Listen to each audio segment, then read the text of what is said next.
Hello and welcome to the Vinyl Sanctuary. My name is Christian and I hope that you will join me in taking refuge in records. So I'm here today with a review request for a very good friend of mine by the name of Phil, and I've been really looking forward to doing this particular album because it's a real favourite of mine, one that I have been listening to on and off ever since I first discovered it, which would be well over 20 years by now. And I actually have Phil to thank for introducing me to this band. So Phil is a person that I met while I was working in my local record shop, because he was a very good friend of Jim, who was the owner of that shop. And I was very fortunate to be around people such as Phil and Jim and other customers who were a little older than me and had brilliant taste in music, and were very generous and kind enough to share their musical taste with me. So thanks to Phil, I was introduced to this band that I'm going to be talking about today.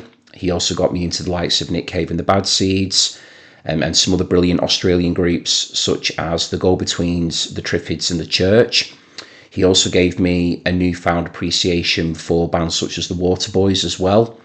And he's always been a person that's helped me in terms of guiding me in the direction of music that he felt, from getting to know me through working at the shop, the types of things that he knew would appeal to me. And he's always had that gift and ability to do that. And he's also been brilliant as well over the years in passing on to me film recommendations and also book recommendations as well.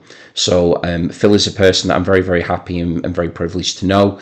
And I consider him a very good friend of mine. And as I say, a person now that I've known for well over 20 years. So I think I was still in my late teens when I would have met him, because that's when I was at the shop. So yeah, I've been really looking forward to looking into this album, because I know that it is a favourite of Phil's, and it was one of the ones which he passed on to me when he submitted his list for me to consider on my "which album would you like me to review" video, which I've got posted up here on the Vinyl Sanctuary, and that's open to anybody who stumbles or happens across that video. Just have a look at what I've recorded there, and if you want to take part and you want to put some review requests my way, then I'm more than happy to take a look. Okay, so Phil, this one's for you. I'm looking forward to finding out what you think of it after I've shared my thoughts, because it'll be interesting to see whether you feel I've captured the essence of the album as you hear it. And also anybody else out there who's watching as well, please do feel free to comment and let me know whether it's an album that you're familiar with, whether it's an album that I've maybe convinced you to go away and give it a listen to, or maybe somewhere in between with it. So without any further ado, because it's a big album and I'm imagining that it could be a big video, I've got a lot of notes here to get through, so let's get started.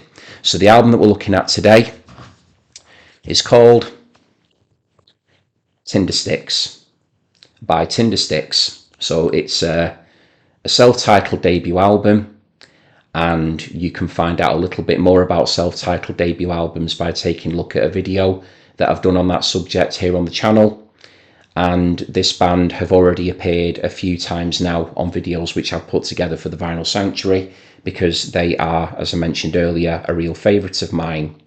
So this album, it's also known as the first album, because their second album was also entitled Tindersticks, although on that particular record the title was rendered in lowercase font, typecase, typesetting, etc.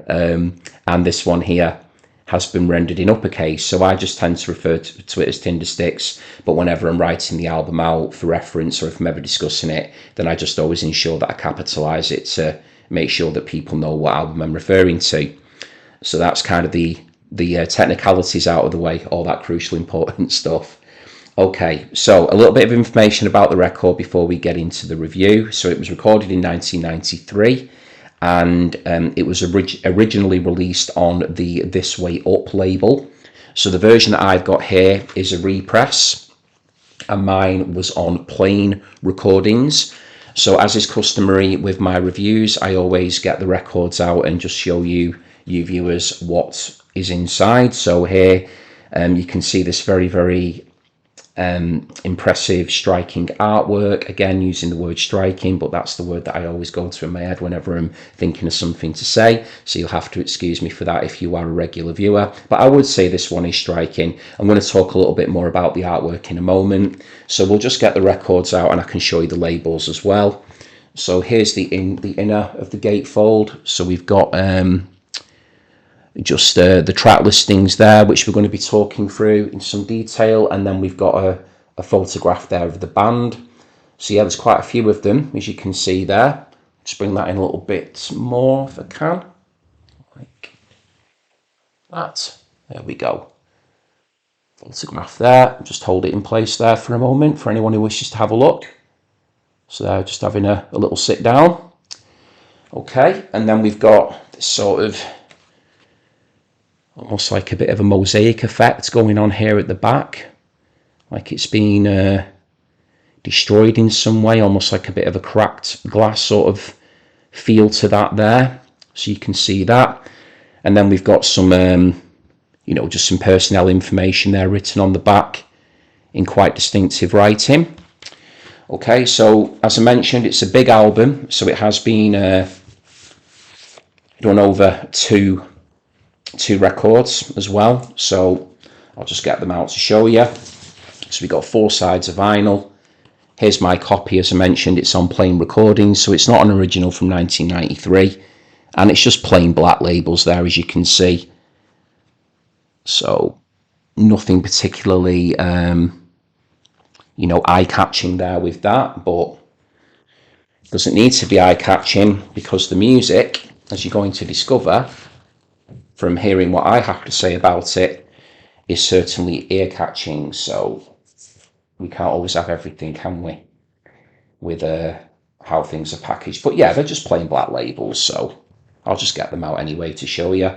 So although my copy has been played a lot over the time I've had it, it's still, for me, in really good condition.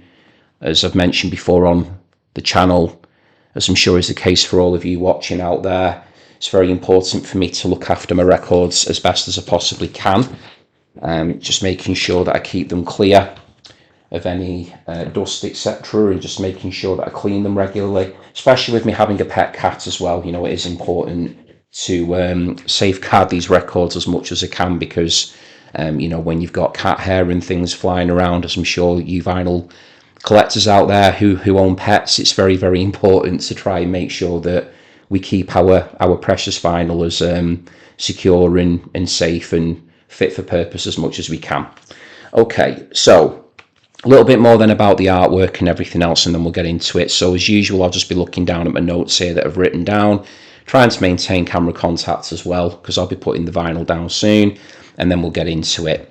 So it's 77 minutes in length, the album, and it was released to positive reviews. It's a debut LP, as I've already mentioned, so this was, the world hearing Tindersticks in album form for the very first time, and it was actually named Album of the Year by the UK music magazine Melody Maker. So it did do very well critically, and yeah, it's certainly one of a kind. It was produced by Ian Capel and the band Tindersticks themselves.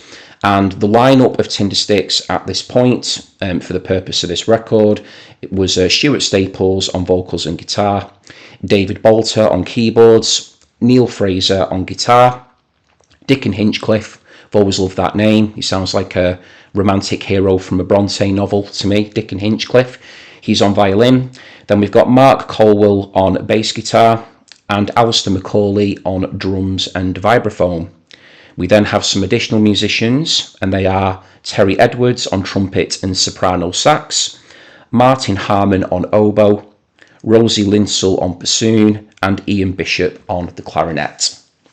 Okay, so a bit about now the album cover, and then we'll get into the review. So the album cover here is a reproduction of the painting The Red Dress, and it is by the Spanish artist, and I'm hoping I'm going to pronounce this correctly, Francisco Rodriguez Sanchez Clement.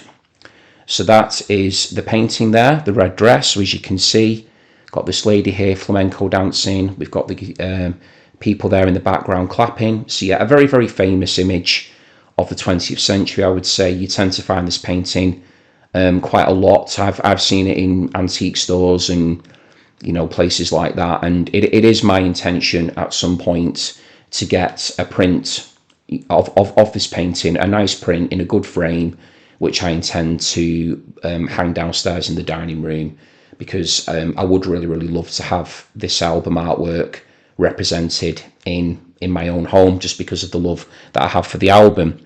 So that's something that I'm I'm working to acquire in the future. So that's that. Okay. And yeah, the band were formed in Nottingham. And as I mentioned when I think I was describing the Neil Young album Decade, when I was doing my reviewing my best of albums that I have in my vinyl collection, that's a 4-part series. So if you haven't seen that at all and you'd be interested in taking a look, and you've got a good few hours to spare to watch them, then I would recommend you take a look at that on the channel as well. But yeah, I refer to Decade by Neil Young as being a labyrinthine listen, and this one is certainly the case as well.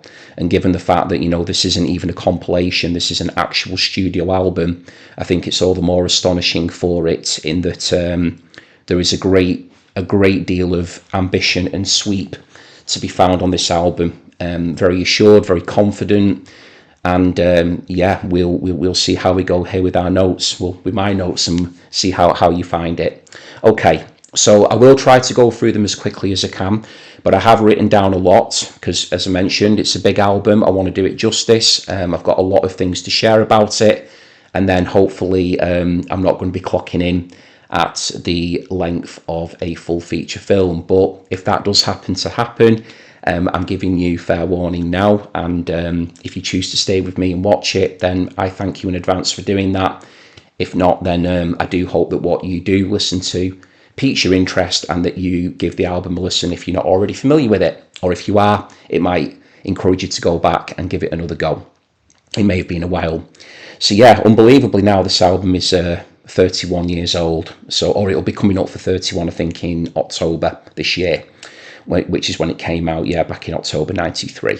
Okay, so we'll get into the tracks. So track number 1 is Nectar, and I've got written here that the main melody line reminds me of Sloop John B by the Beach Boys.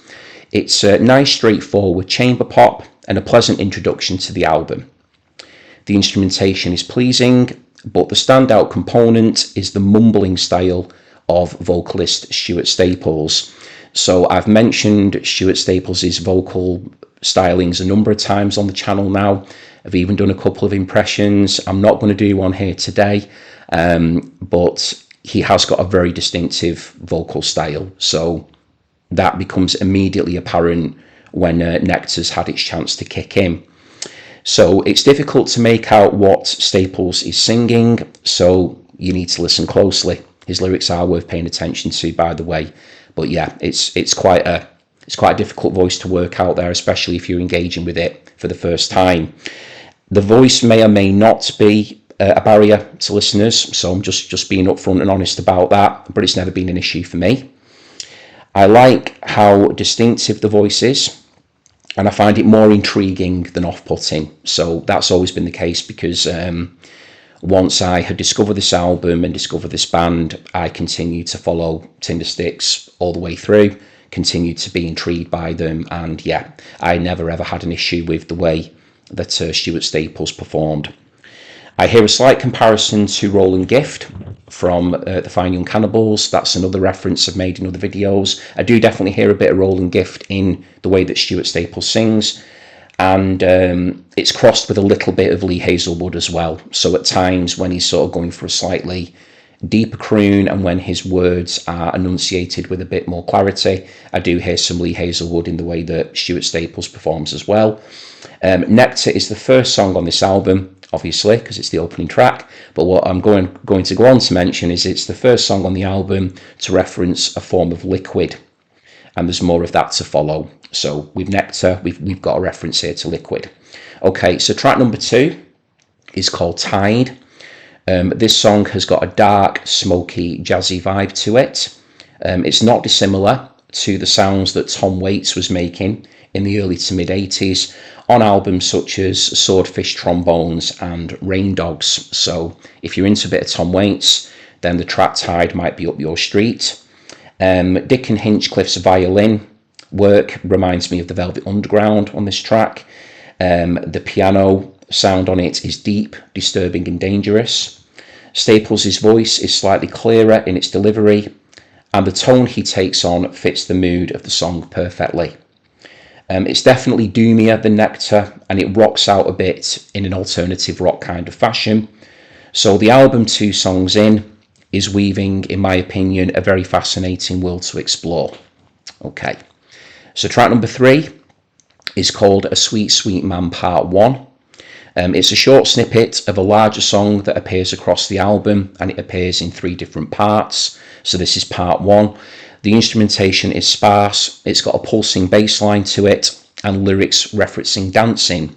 So that is a theme that I think also recurs throughout the record, and it, for me again, obviously it does call to mind that very, very distinctive album cover where we have the lady in the red dress dancing. So dancing and liquids are things that do continue to form some kind of backdrop to this record. Okay, so track number 4, we're back to liquid references again here with the song Whiskey and Water. It's a slow burning rocker in the vein of Nick Cave and the Bad Seeds. So yeah, more liquids are being added to this potent mix now, and we're only 4 tracks in.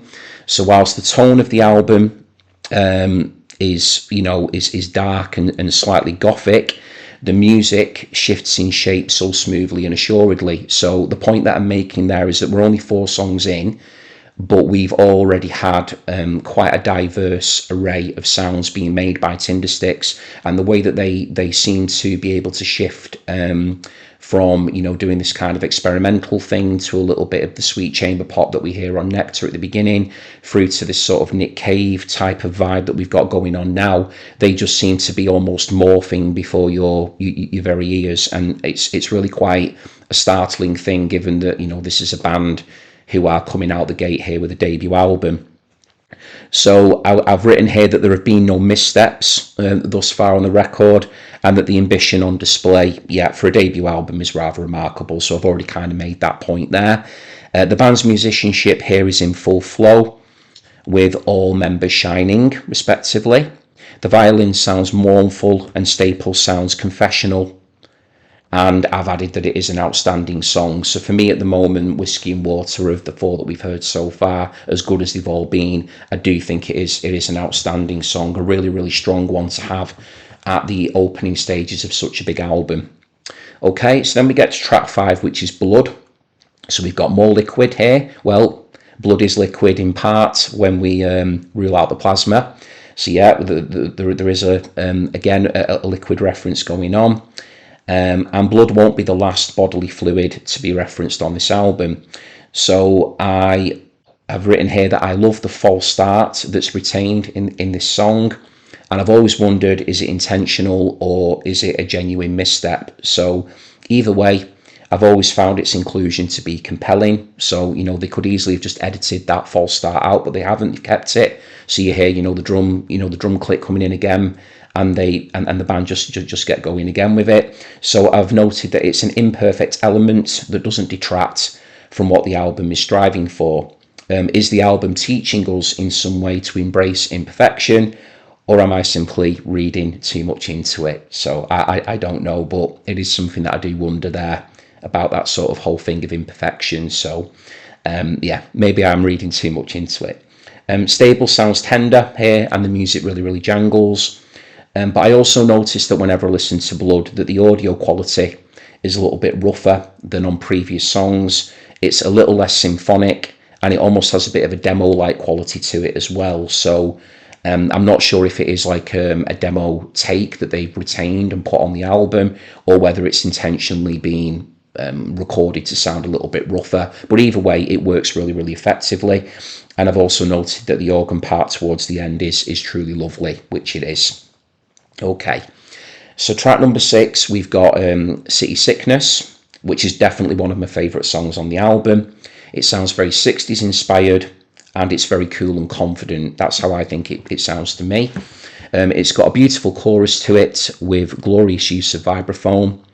Staples' vocals are more clearer, front and centre, and to me it was the obvious choice of song to be released as a single. So there is a little bit more of a commercial aspect to this particular track. I just think in terms of its song structure is a little bit more conventional, and just because it's got such a pleasing melody on the ear, I do feel that it lends itself to being an obvious single if I'd have been looking at what was available there to release. So I do like that element to it as well.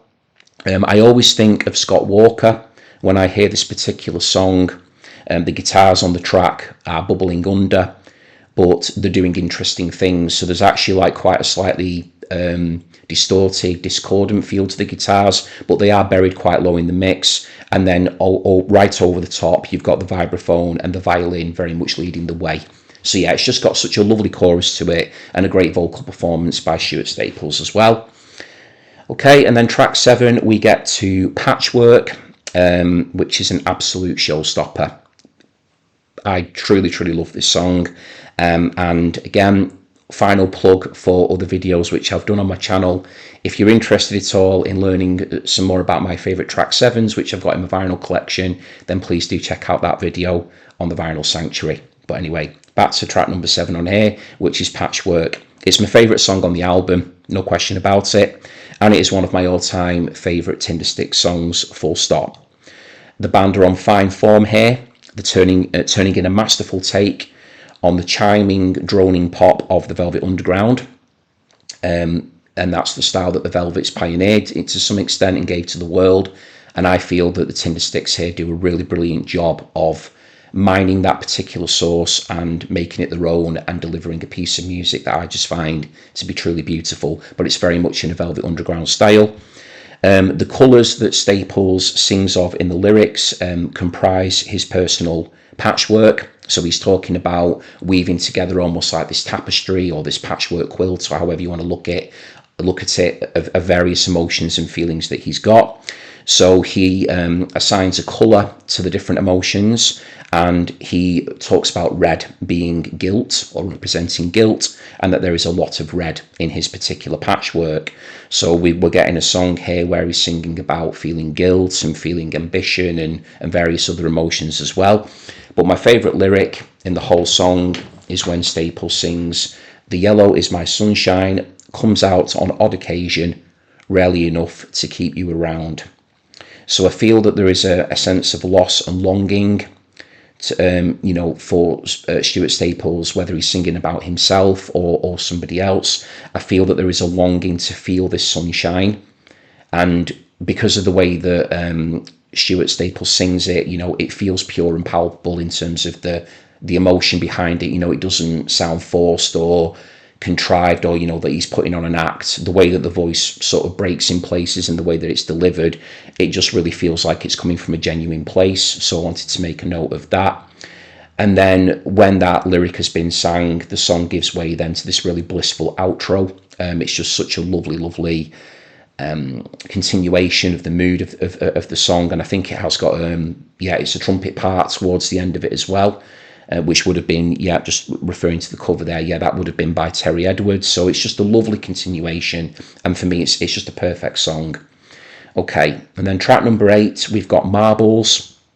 So the mystery of this album deepens with Marbles. It's a spoken word piece by Stuart Staples, who proves to have a real gift for narration. So you're actually hearing Stuart now just using his regular speaking voice, and it's got a really lovely tone to it. I could imagine him, I'm not sure if he's done it already, but doing sort of audio book work or narration. He has got a really nice speaking voice, which is kind of what, when you first hear it, rather in stark contrast to his singing, although his singing to me has got a lovely quality to it. Just actually hearing him talking, when up until this point you've heard him mumbling and murmuring and crooning and doing all kinds of different things to his voice, it is just quite it just sort of grabs you a little bit when you just hear him speaking. So the music underpinning the piece is not dissimilar to Patchwork, in that the band remain tapped into the Velvet's vein for the time being, so they haven't quite shape shifted just yet into anything different. I love the line, "You saw your life as a series of complicated dance steps." So that again brings me, as the listener, back to the dancing theme that is being hinted at as being the root of the record, and showing us once again that things often are imperfect. So the fact, that he's referencing that, the dance steps are complicated and that, you can get them wrong.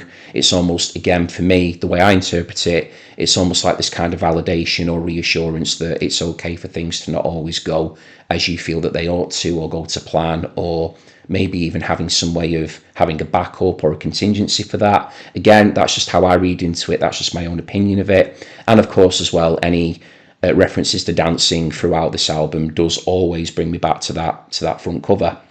Okay, and then I've mentioned here that I enjoy the groove of the piece with the rough edge guitars and almost primal sounding drums that are going on. And then there's this really crackling organ part to it as well, which is wonderful. So yeah, Marbles is definitely another one of my favourites on the album. Okay, and then track number 9, we've got Waltz Blues, which is a weird interlude lasting just over a minute. It makes me think of Clowny Clown Clown by Crispin Glover. Crispin Glover, of course, being the very famous actor who played George McFly in Back to the Future. Also appeared in a wonderful film called River's Edge in the 80s, played a character called Lane. Certainly in my top 5 actors of all time as a favourite. I love Crispin Glover. Brilliant talent, brilliant actor for me. And he did record an album where the song Clowny Clown Clown appears on it. So and I did own that album a long time ago on CD, but that's long gone from my collection when I sold it all off years ago. So the weirdness of Waltz Blues does bring to mind that song by Crispin Glover. So go and check that out if you've not heard it before. And it's got like a really kind of a spooky carny vibe to it as well, Waltz Blues. But it is just a short little piece, and it sets us up very nicely indeed for track number 10, which is called A Milky Teeth. So we're back with the Tindersticks now, and we're no longer with Crispin now for the time being. Well, we won't be with Crispin now for the remainder of the review, but it's always great to get him in as a name check just because I think he's so good. Okay, so Milky Teeth, I've written here that it's a real rocker with some crash and burn to it.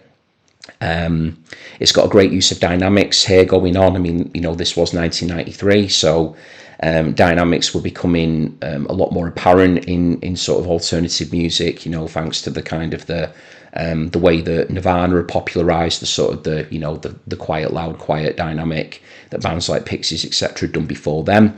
But Tindersticks are utilising it here. I think they do it very, very well. So the quieter passages are definitely then punctuated by controlled cacophony, is how I would describe it. It's very indie alt in that way. But there is again a good smattering of Lee Hazelwood thrown into the mix. So we're not getting into full on sort of indie alt grunge territory or anything here. They've not morphed into Nirvana or anything like that, but there is some indie DNA, I think, at play in this particular song, which makes perfect sense given how multifaceted Tindersticks have already proven to be, and given what the musical landscape was looking like at the time that Tindersticks were operating and recording this particular album. I've also noted here, just as a side note, after hearing Milky Teeth, that I think fans of Roland S. Howard and the Crime and City Solution would really dig this track. So Roland S. Howard is someone I'm a huge admirer of, all of the different guises that man's appeared in or did appear in, the likes of The Birthday Party and These Immortal Souls, work that he'd done with Nicky Sudden, his solo work, Crime and City Solution. Just a wonderful talent. So I do feel that anyone who's into Roland S. Howard in those various forms and maybe don't know about Tindersticks, I would encourage you to give Tindersticks a try. Maybe Milky Teeth would be a good starting point there as a track to get on with. Okay, so we're already now up to track number 11 of 21, and number 11 is A Sweet Sweet Man Part 2. And this is the second part of what we heard on track 3, which was way back there, part number 1. It's an effective interlude that builds upon what we've already heard. and sets up track 12 very nicely. So there's not really much more to say there about Sweet Sweet Man Part 2. It's just the second portion of that song, and then it carries on. But it does really cue up really well the song Jism. So we've got more bodily fluid here now being referenced, which does beg the question, what do these various liquids and fluids represent when taken as a whole? What do they stand for in a metaphorical sense? I suppose I'm asking that rhetorically to some extent, but I'd also be really interested to find out if other people have an opinion on it as well. Because the use of or the reference to liquids by this point has been pretty consistent, that I do feel it is forming some kind of representation of something that the band are trying to convey. So I've also put because I don't really have a definitive answer on that myself, that it all kind of adds to the mystery of this album, and it always encourages me to really ponder what Stuart Staples is singing about in his lyrics. Okay, so what I have been able to take away from the album at this point is that there is a lot of love and loss being sang about or spoken about, but I've always felt that there is more to dig for under that surface. So this track musically is beautiful, with a really hypnotic quality to it. Staples' voice in places is double tracked as well, so you've got the words being both sang and spoken at the same time, which I just think is a device that works really effectively as the music continues to build over its 6-minute runtime. So yeah, Jism is a really, really good track. Within the confines of the album, I like where it is sequenced, where it's been placed. I just think that having that particular piece of music coming in at the time that it does, it really helps with the flow of the record, and I think that it sets up the remaining tracks, 9 tracks to come, very, very effectively. Okay, so track number 13 is called Piano Song, and it just instantly grabs the listener's attention because you hear Stuart Staples singing "Shut Up, I'm Thinking." He repeats that a few times, and then he just inverts the phrase and says "I'm thinking, so shut up." So that always grabs me, the way that he just repeats that a few times before the music kicks in. So my take on that particular phrase is that it's candid, it's cold, and that it's pleading. So I've never quite been able to work out whether he's saying that to somebody just because he's reached like this point of desperation that he's trying to, get his head together and think through something really important, or whether he's just being quite sort of offhand and just telling somebody literally just, leave me alone, and just not giving them any time of day. Or it's an interesting one. I think it can be sort of examined or interpreted in different ways, but again, just something that has always added to the mystery for me of the album and the way that Stuart sings.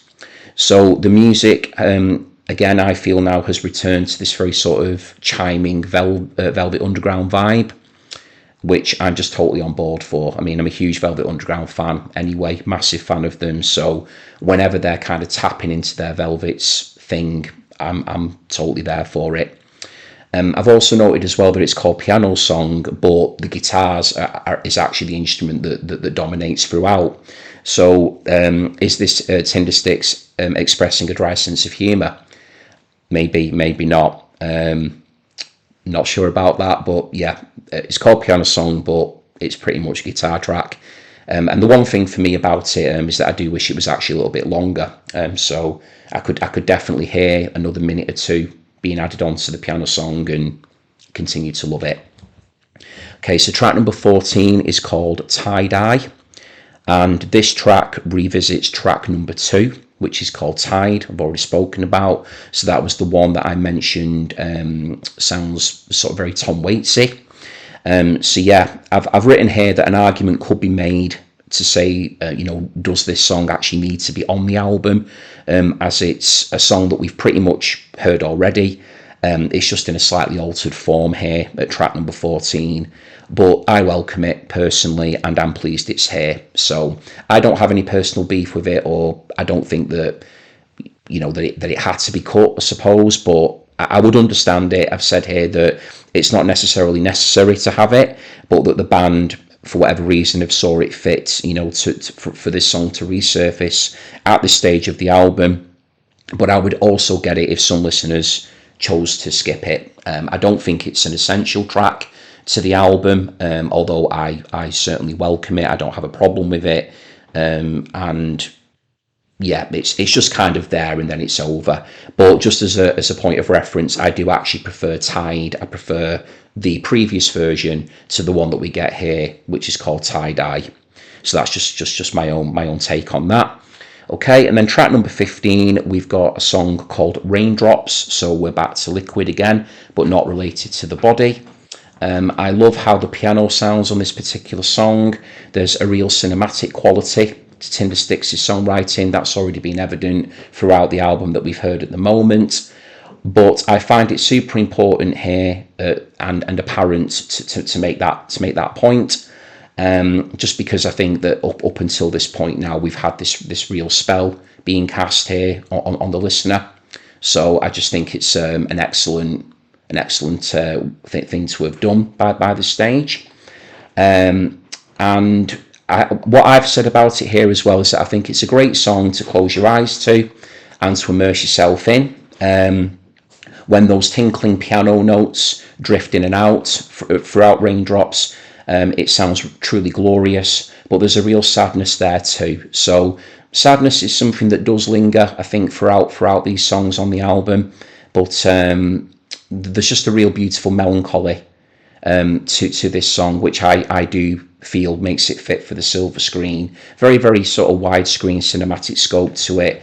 And yeah, whenever I do close my eyes, as I mentioned with Raindrops, I get all sorts of, images and visions coming into my head, which it almost sort of encourages you as the listener to play out your own little mini movie while the song is being played, or at least that's what I take away from it as well. So yeah, I think it's a really important song in that respect for the album, and some one there that I wanted to spend a little bit of time actually going into some detail for the purpose of this review. Okay, so track number 16 now, we've got a Sweet Sweet Man Part 3. So it's the final part of our Sweet Sweet Man trilogy. It's a very organ-driven section, and it's actually my favourite part of the song. So we've broken the tune up into 3 different bits, which again could be argued, did that need to be done? Did it not? I have no issue with it, and I actually prefer the third and final part to parts 1 and 2. I personally like that it's been broken up, because the way that it works for me is they're almost like these little interludes, these little segments, which every time they appear, they queue up a song to follow that I think are actually of really, really high quality. So every track that appears after a Sweet Sweet Man bit for me are really, really strong on the album, on an album full of strong cuts. So I quite like the device, to be honest, and I do think it works well. It helps with the musical flow as well. I like that kind of cut and paste approach. So yeah, I've no issue with that. So that's kind of the conclusion now of that song. So yeah, so then we get to track number 17, which is called Her, and three words here in my notes to begin with. What a song. Absolutely love Her. It's brilliant. Definitely one of my favourites, probably my second favourite on the album to Patchwork. It's the song that most brings to mind as well the album's front cover, and that is because it is a stunning flamenco-themed rock song. So it's got these great guitar lines in here that veer from Spanish to surf really, really effectively. So you've got this typical acoustic flamenco playing at the start, and then you've got this brilliant surf guitar rock stuff coming into the mix as well, and it just works brilliantly. And then we almost have this kind of mariachi style chorus to it as well, as Staples croons the word her with this unbridled passion to it. So this is a really effective song. It works so well in terms of where it's placed on the album. The percussion is crashing all over the place.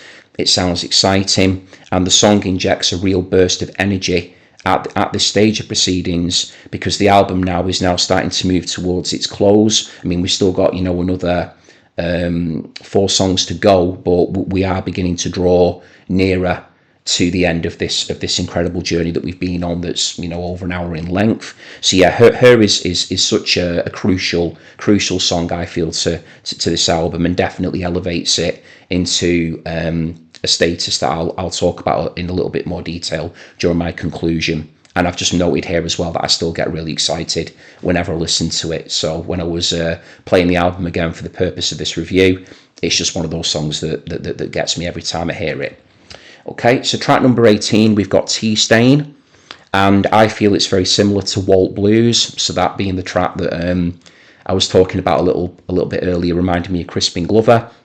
It's an instrumental piece, and I just think it's there. It's being used here to utilise a mood, in terms of sustaining a mood. Again, it could be argued, is it required? How sort of significant is it to the album? And really what we've got here is it's just a sequence of chords being repeated for a couple of minutes or so. It doesn't really deviate or anything like that, and then it just ends. So maybe not essential, but it's there, and it's a couple of minutes or so. It doesn't overstay its welcome, and then off it goes. But I think probably of every track I've talked about so far, because I'm aware that I have waxed lyrical and maybe not been overly critical, if critical at all, of the album. I think Tea Stain is one that, if you're going to start getting if you wanted to sort of take this and start considering things for the cutting room, floor or whatever, then maybe Tea Stain or something like that could be removed, but it's there, and it's just part of the overall vibe of the album. So it's not going on for 10 minutes or anything, so I'm okay with it. Okay, and then track number 19, we get to Drunk Tank, and I've written here that like Raindrops, this song has a very cinematic scope to it. Staples' voice sounds as clear as he has been throughout the album, and in that regard, these lyrics actually have the potential to hit hard upon the first listen. So the thing is with Tindersticks is that when you're listening to them, for the first time, you're probably not, unless you're actually reading along, to the lyrics as the songs are being played, it's highly doubtful that you're going to pick up every word that Stuart Staples is singing, simply because of the way that he performs. Much like very, very early R.E.M. with the way that Michael Stipe performed. But with a song, here, where he's singing clearly, then you have got much more chance of actually hearing, how potent and how effective these words can be. So do give them a good listen out, and do let me know what you think if you do. Okay, and I've just mentioned again that we've shifted shape here once again, because we were rocking out not long ago to Her, and now we're kind of back to this sort of doomier, darker frontier. We're sort of having these little shafts of light that appear every now and again throughout the album, but I think overall in the main, there are very, very dark aspects to this album, almost like kind of gothic in places as well. There's so much kind of music going into the mix that I think just to call this band, chamber pop or baroque pop, or however they've been categorized over the years, I think I wouldn't say it's lazy to do that, but I just think there's just much more going on than that. Just the way that they can sort of morph and do whatever they want to do. And they certainly did other types of music in subsequent albums in their career. So they've kind of shifted the mood up again with this track. I've got here that I hear Nick Cave here, so that kind of is a callback to having heard Nick Cave influences before. But I've also noted here that with this song, I'm just going to it is Drunk Tank, just double checking Drunk Tank. On this particular track, I also hear a lot of the American alternative rock band Morphine, who were formed in the late 1980s, with Mark Sandman being a key member of that band. I'm just going to be really upfront here and say that I'm a very relative newcomer to Morphine. They were a band that I was introduced to in recent times by a very dear friend of mine who I've been exchanging music with. So but since I've become aware of Morphine, I am hearing that a lot more when I do go back to bands such as Tindersticks. And I think that the reason I connected with Morphine in the way that I did when I started listening to them is because they remind me so much of how the Tindersticks are. There's a very similar power to the way that their music is played. And I also think that both of these bands share a great deal of mystery and mystique. And I've had conversations as well with the person that got me into them, that they could even have been the type of groups that would have toured together maybe very well. I don't know if they ever did. I don't know if they're bands who were actually even aware of one another. But had they have been, I do think that would have been one hell of a show. So yeah, anyone who's maybe into Morphine, who doesn't know about Tindersticks, then please check out Tindersticks. And anybody who does know about Tindersticks, who doesn't know about Morphine, I would encourage you to check Morphine out. Okay, so now we're up to the penultimate track of this album, and it's called Paco de Ronaldo's Dream. It's another spoken word piece with a sort of film noirish, swirling, nightmarish feel to it. Although I do love listening to this particular song, it's also quite an unsettling piece of music. That's how I've always found it. It is tuneful, but there is such a strong sense of foreboding to it that it is difficult to shake off. So it's not easy listening by any stretch. There is just something really dark about it, but I do like to be challenged when I'm listening to music, and I do feel that this is a song that challenges me. Even though on the surface it sounds pretty enough, I do really feel that there is there is a really dark edge to it. So I've also noted here that whenever I think of this album in my head as a whole, so just whenever anyone's talking about Tindersticks to me, or if I'm ever in the position to be talking about this album to somebody, although there is other songs that I would claim to be favourites on here, such as Her and Patchwork and City Sickness, it's always this music, which is from Paco de Ronaldo's Dream, that often comes to the forefront of my mind, which I find really interesting. So I tend to find myself humming the melody of this particular song, probably even more than something like Patchwork or Her. So something odd there, given the fact that I do find it quite an unsettling piece of music. I've also noted here that there is this sort of swell of voices that creep in at the end of this song, and that really adds a layer of sort of mystery to the whole thing as well. So yeah, really, really compelling song to have as your penultimate number on your debut album, but that's what Tindersticks did. But then we get to the final track here, track number 21, which is called The Not Knowing, and I truly, truly love this song as the album's closer. I love it in isolation as well, but I think it works so well as the concluding, the final piece of the puzzle to be putting into the picture to make it complete. It's a soothing lullaby to follow on from the darkness of Paco de Ronaldo's Dream, and here this is the track where we get oboe, bassoon, trumpet. I think there is some trumpet on there, soprano sax and clarinet. So they're all in the mix here, and that woodwind section, and with the trumpet part as well, it sounds glorious. It really, really does. And it accompanies Staples' voice, which is like smooth as silk on this one, so well. Just works really, really beautifully. I don't even think there's any kind of percussion or anything on it from just listening to it. I think it is pretty much just that musical section accompanying Stuart Staples' voice. It's also got an outro to it that is just sublime, as everything that you've just heard is now, up for further contemplation. So everything just kind of all comes together at the end, just coalesces in this beautiful piece of music. Stuart, singing his heart out, bringing everything together, and then the song's over, and then it's silence. And even for me now, after all these years of listening to this album, every time I get to the end of it, 77 minutes afterwards, I just think, wow, it just continues to every time I come back to it, it just continues to completely astonish me. So that brings me to my conclusion, as I do on these reviews. So yeah, for me personally, I'm not sure if 31 years now would qualify as being modern day, but for me, if it does, it's a modern day masterpiece. I absolutely adore this album. I've lost track of the number of times I've listened to it. Any excuse, any reason, any time I get the chance to sit down and listen to it, I will always do so.